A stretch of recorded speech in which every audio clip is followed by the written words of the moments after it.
Sir current situation क्या है, चूँकि केसेस बढ़ चुके हैं रीवा में, तो कहीं न कहीं प्रेशर तो होगा गवर्नमेंट बॉडीज़ या फिर लोगों तक। रीवा ज़िले में जो प्रवासी मज़दूर अन्य राज्यों में काम कर रहे हैं, लौट रहे हैं, और ऐसे प्रवासी मज़दूर जो बाहर दूसरे राज्यों में हैं, इनकी संख्या 95,000 से लगभग 1 लाख के बीच में है। 85,000 लोग ऐसे हैं जो हमारे पास रजिस्टर्ड हैं, जो कुछ ऐसे भी हो सकते हैं जिन्होंने अपना रजिस्ट्रेशन नहीं कराया है। तो बड़ी संख्या में रीवा ज़िले के लोग अन्य राज्यों में काम के सिलसिले में बाहर रहते हैं, काम करते हैं। माइग्रेंट लेबर्स की जो एक समस्या पूरे देश में सामने आ रही है, क्योंकि कोरोना संक्रमण के कारण सुरक्षित रहने एक ऐसा वजह उनको वहाँ पर नहीं मिल पा रही है कि जहाँ वो काम करते हैं सुरक्षित महसूस करने या काम की कमी के कारण वो लोग अपने घरों में वापस लौट रहे हैं। ऐसी स्थिति में रीवा ज़िले में अभी तक लगभग 50,000 लोग वापस लौट चुके हैं, और लगातार शासन जो ट्रेन और बसों के माध्यम से इनको वापस लाने की व्यवस्था कर रही है, उसमें लगातार लोग लौट रहे हैं।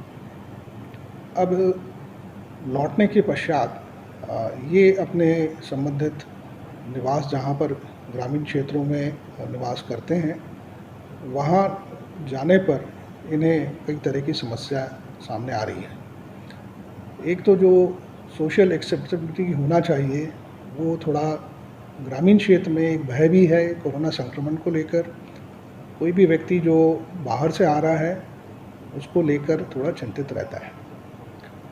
जो भी लोग आ रहे हैं, ये अधिकतर जो रेड स्पॉट्स रहे, हॉटस्पॉट्स रहे, रेड जोन रहे, वहाँ से लौट रहे हैं। बॉम्बे, सूरत, अहमदनगर, इस तरह के जो जहाँ पर ज़्यादा संक्रमित लोग हैं, वहाँ से ये लोग लौट रहे हैं। तो स्वाभाविक है कि स्थानीय लोगों के मन में एक जो भय है कोरोना को लेकर, वो स्वाभाविक है।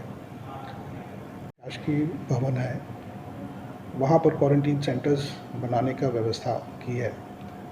यद्यपि होम क्वारंटाइन करने का प्रावधान इसमें है कि कोई भी व्यक्ति जो वापस लौटता है, वो अपने घर में 14 दिन रहेगा।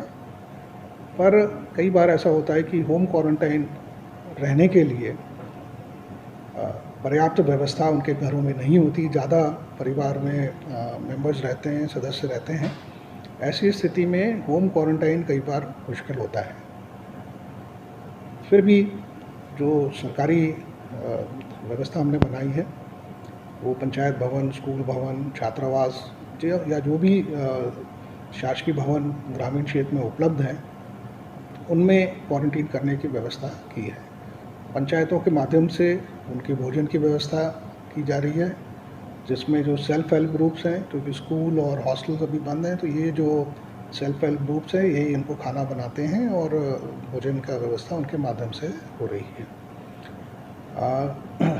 कोरोना को लेकर जैसा आप जान रहे हैं, वायरस है, ये बात सत्य है, और लॉकडाउन होने या न होने से वायरस पर कोई फ़र्क नहीं पड़ेगा। इसलिए बहुत ही ज़रूरी है कि हम इस वायरस के साथ एक ऐसा रिलेशन बनाएं जो हम अपने खुद की सुरक्षा के लिए, सोशल डिस्टेंसिंग है उसका पालन करें, मास्क पहने, दूसरे लोगों से 2 गज की दूरी रखें, अपने हाथ लगातार साबुन पानी से धोएं, सैनिटाइज़र से यूज़ करें, हाइजीन मेंटेन करें। ये ही इसका सुरक्षा का उपाय है।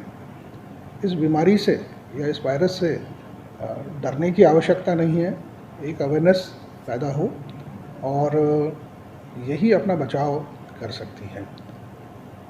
यदि यह मान लिया जाए कि किसी तरह हम दुर्भाग्यवश संक्रमित हो जाते हैं, तो उसमें भी चिंता करने की ज़रूरत नहीं है। हालांकि इसका जो फेटिलिटी जो है वो बहुत ही कम है। समय रहते अगर हम हॉस्पिटल पहुंच जाते हैं, इलाज कराते हैं, तो बहुत जल्दी इसमें ठीक भी हो जाते हैं। तो इसलिए बेहतर है कि हम संक्रमित ना हो, इसके लिए जो उपाय मैंने बताए वो अगर हम उसका पालन करते हैं तो हम अपने आप को और अपने परिवारजनों को सुरक्षित रख सकते हैं।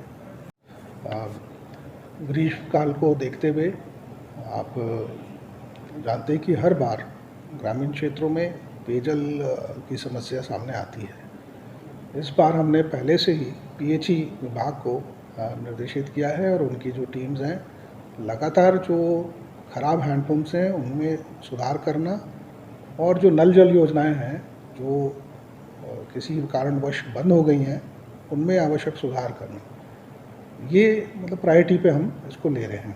अभी कई नल जल योजनाएं जो हमारी ख़राब थी, जिसमें मोटर ख़राब है, पाइपलाइन ख़राब है, उनके हमने स्वीकृति दी है कि उनको सभी को रिपेयर किया जाए।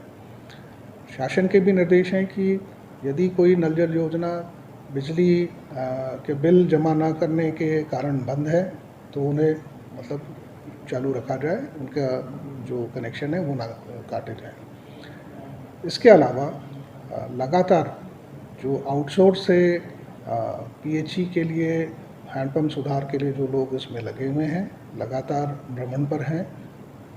शिकायतें प्राप्त होने पर तुरंत जो है उनको अटेंड किया जा रहा है।